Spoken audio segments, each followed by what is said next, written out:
Stoicism, Part 3. I've covered so far only a tiny bit of what Stoicism is and was, and at the beginning I've mentioned that it would also be necessary to reach out to the roots of it. I would recommend to read at least a page on Wikipedia about these ancient Stoics: Zeno of Citium, Seneca, Epictetus, and Marcus Aurelius. Each of these wise men is responsible for making Stoicism better and well known, but each of them lived quite different lives. Zeno, who is considered to be the founder of Stoicism, was initially a sea merchant, until fate almost killed him in a shipwreck. He then went to an oracle to learn if gods have anything for him to hear, where he was guided to learning the ancient writers. He studied philosophy in general, and through cynicism, he then founded his own school of philosophy named Stoicism, after their place of gathering, Stoa Poikile. Few of his works survived the time, but mostly his influence is defined by the people inspired by his teachings. Seneca was from a wealthy family. His father, Seneca the Elder, was from Roman nobility, and himself was a historian, rhetor, and writer. No wonder that the son also became a philosopher and a playwright.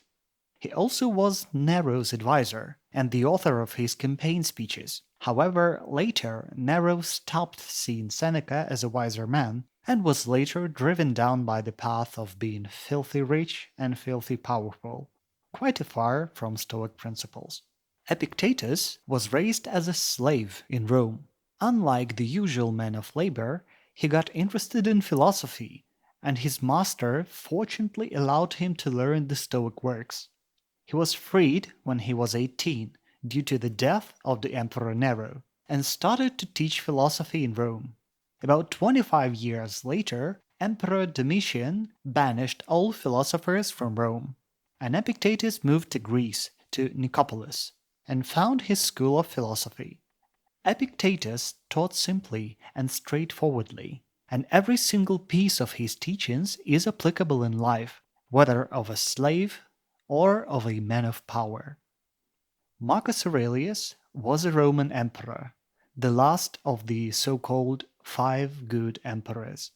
The end of his reign was also the end of the Roman Golden Age, coincidentally. He succeeded in being a human while ruling as an emperor. His work, Meditations, is pretty autobiographical, so no reason for me to describe him here. Feel free to find the works of these great people on the web, on YouTube, in public libraries, and anywhere else. Or ask me for help in the comments if for some reason it is out of your reach. I also plan to dig deeper into particular works later on, but will not be able to decide without feedback. So, you, dear listener, are heartily invited to leave your feedback about what you would like to hear next. I hope you enjoyed listening and reflecting as much as I did. I'm glad to have you as my listener, and will do my best to be a better person and make better podcasts. Stay awake and aware. Make better decisions.